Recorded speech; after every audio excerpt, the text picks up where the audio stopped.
Local, of course, mula sa Dole, si Engineer Elmer, palapatin na natin, sir. Vice Mayor Maraming salamat sa Parniac. inyong insight. Sa ating po mga kaibigan na sa Department of Migrant Workers, si Ma'am Christine Regacio at si Ma'am Pamela Adan. Mula sa NBI, Mary Angel Lee, John Raynan Magal.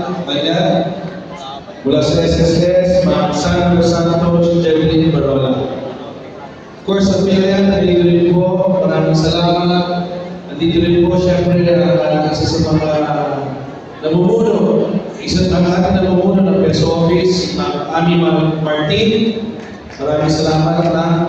And of course, ang ating po kamalang lungsod ng Paranaque, I believe nandito siya rin umaga at sa po ito may lalaman po, pero pinapunta rin natin pagbati. Ang ating po Pagdili Mayor, kamalang lungsod ng Paranaque, Mayor Elvin Olivares, palapatin natin. Sa araw na ito ay isang masayang araw para sa lungsod ng Paranaque. Isang patunay na mga prioridad na ating kababayan at ating binibigyan ng halagaan. Sa araw na ito ay napakarami po natin kumpanya na nandito, I believe, 12 international and 28 local companies na sumali sa ating mini job fair sa buwan na ito.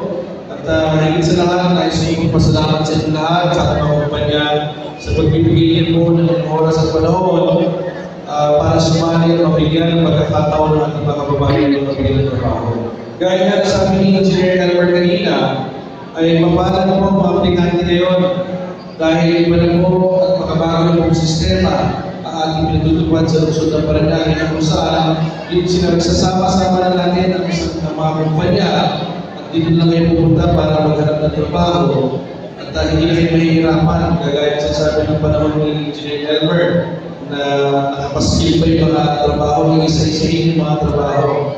Dito, andyan yung trabaho, andyan yung mag-interview, malalaman nyo kagad. Ika nga sana po, ika nga nito, I'm hired on the spot, sabi nga ni Mayor kanina.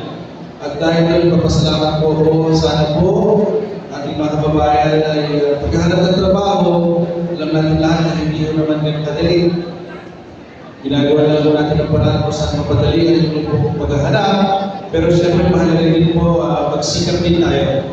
Magsikap din tayo dahil paghahanap ng trabaho ay hindi rin biro. Kailangan meron tayong magbigay ng konting panahon natin para maghanap ng trabaho. Sabi nga ni Ate Ami Martin kanina na there are 2,600 vacancies dito sa ating job fair para sa ating mga local companies at 200 plus para doon sa ating mga foreign deployment. No? So napakaraming trabaho. At sa nakikita ko, sa 2,800 na